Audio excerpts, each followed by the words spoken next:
Second order. The term second order is commonly used in various contexts, including mathematics, philosophy, and even in everyday language. In each context, it carries a slightly different meaning, but the underlying concept remains the same. In mathematics, second order refers to a mathematical equation or function that involves the second derivative. The second derivative measures the rate of change of a function.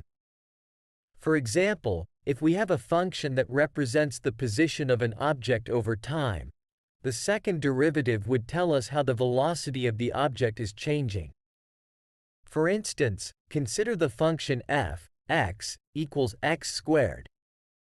The first derivative of this function is f(x) equals 2x, which gives us the rate of change of the function.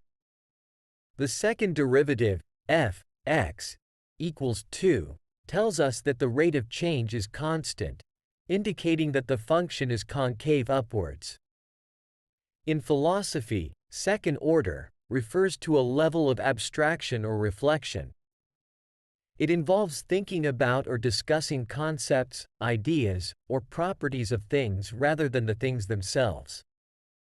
For example, when we talk about morality, we are discussing the concept of right and wrong, rather than specific actions or behaviors. To illustrate this, let's consider the concept of justice.